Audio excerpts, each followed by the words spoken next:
رحمن ساعدني يا رحمن اشرح صدري قرآن املأ قلبي قرآن واسق حياتي قرآن.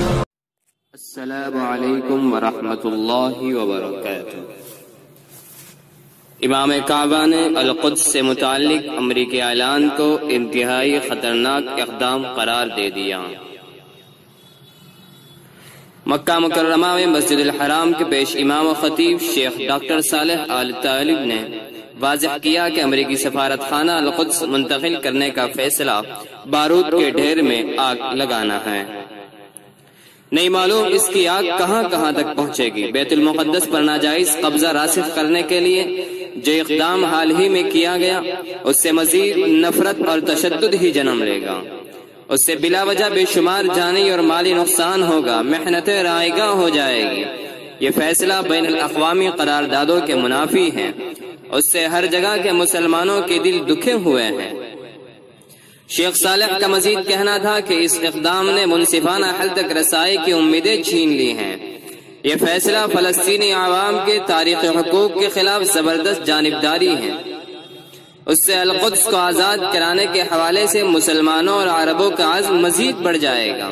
خصوصاً بیت المقدس کے باشندے اور عموماً دنیا بھر میں موجود ان کے مسلم بھائی اللہ تعالیٰ کے وعدے کو سچا مان کر تن من دھن کی قربانیاں دیں گے. جد و جہد سے نہ تھکے ہیں اور نہ تھکیں گے. انہوں نے کہا ہے کہ القدس امن کی کنجی ہے. مسلمانوں میں کوئی بھی ایسا نہیں جو امن کو ناپسند کرتا ہو، امن کے قیام کا خواہاں نہ ہو. مسلمانوں میں ایسا کوئی نہیں جس نے ماضی میں سرزمین شام و فلسطین پر مسلمانوں کے ساتھ یہودیوں اور عیسائیوں کی معاشرت پر اعتراض کیا ہو. ماضی میں ایسا کوئی شخص نہیں ملتا جس نے عیسائیوں اور یہودیوں کو اپنے گرجا گھروں اور عبادت خانوں میں عبادت سے روکا ہو. شام اور فلسطین کے یہودی اور عیسائی مسلمانوں کے ساتھ مل جل کر رہتے تھے، ایک دوسرے کے مفادات پورے کرتے تھے. بلکہ ماضی بعید اور قریب کی تاریخ بتاتی ہے کہ یہودیوں اور عیسائیوں کے ساتھ مسلمانوں کی رشتہ داریاں بھی تھیں. ان حقائق کو مد نظر رکھ کر بتایا جائے کہ کون ہے جو امن کو ناپسند کر رہا ہے، کون ہے جو امن کا خواہاں نہیں. انہوں نے دو ٹوک الفاظ میں واضح کیا کہ عرب آج بھی امن فارمولہ پیش کیے ہوئے ہیں، اس کے باوجود ان کی سرزمین پر غاصبانہ قبضہ کیا جا رہا ہے. عربوں کو ان کے وطن سے بے وطن کیا جا رہا ہے. تاریخ بگاڑی جا رہی ہے. مقدس مقامات سے کھلواڑ کا سلسلہ جاری ہے.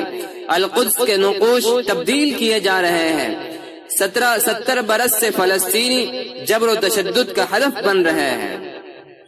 امام حرم نے ایمان افروز روحانی ماحول میں جمعہ کا خطبہ دیتے ہوئے کہا کہ آج کل جو کچھ ہو رہا ہے وہ تہذیب و تمدن اور مذہب کی کشمکش پیدا کرنے کی کوشش ہے. یہ ایسا عمل ہے جس کے ذریعے پوری دنیا کو خطرات اور مشکلات میں ڈالا جا رہا ہے. یہ ایسے شر کا الارم بجا رہا ہے جس کے سنگین نتائج کا اللہ کے سوا کسی کو علم نہیں. امام حرم نے کہا کہ امت مسلمہ کے مخلص عناصر اور سمجھدار عالمی قائدین کا فرض ہے کہ وہ مقبوضہ علاقوں اور وہاں کے باشندوں، تاریخی و مذہبی مقامات اور مقدس اسلامی نقوش کے خلاف ہونے والی تجاوزات کا نوٹس لے. مسجد اقصی کے نیچے ہونے والی کھدائیوں کو بند کرائے جو انبیاء کرام علیہ السلام کے محترم مسجد کی بنیادیں کھوکھلی کر رہی ہیں اور جسے آسمانوں کے رب نے مقدس قرار دیا ہے. امام حرم نے کہا کہ مسئلہ فلسطین کسی قوم، نسل، جماعت یا تنظیم کا مسئلہ نہیں ہے بلکہ دنیا بھر کے مسلمانوں کا مسئلہ ہے. امام حرم نے کہا کہ انصاف کا تقاضا ہے کہ ہم بآواز بلند اس بات کا اعتراف کریں کہ عموماً فلسطینی باشندوں اور خصوصاً القدس کے شہریوں نے بے نظیر قربانیاں دی ہیں. وہ 70 برس سے زیادہ عرصے سے وطن عزیز کے ساتھ وفاداری کر رہے ہیں، ہتھیار کے بغیر جد و جہد جاری رکھے ہوئے ہیں. ان کا واحد ہتھیار سنگباری اور نعرے بازی ہے.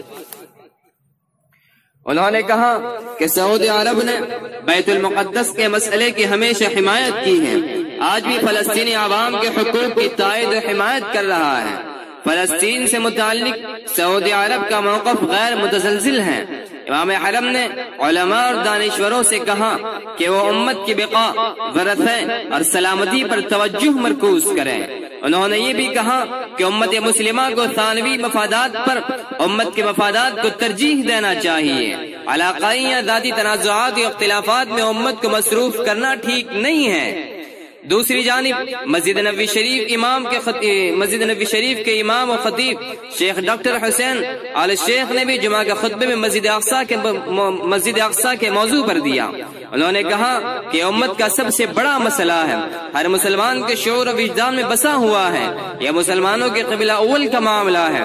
مسلمان بڑے سے بڑے چیلنج کا سامنا کریں گے اور کسی بھی قربانی سے دریغ نہیں کریں گے۔ انہوں نے کہا کہ پوری دنیا نے متفقہ طور پر القدس سے متعلق امریکی فیصلے کو بین الاقوامی قراردادوں کے منافی قرار دیا ہے۔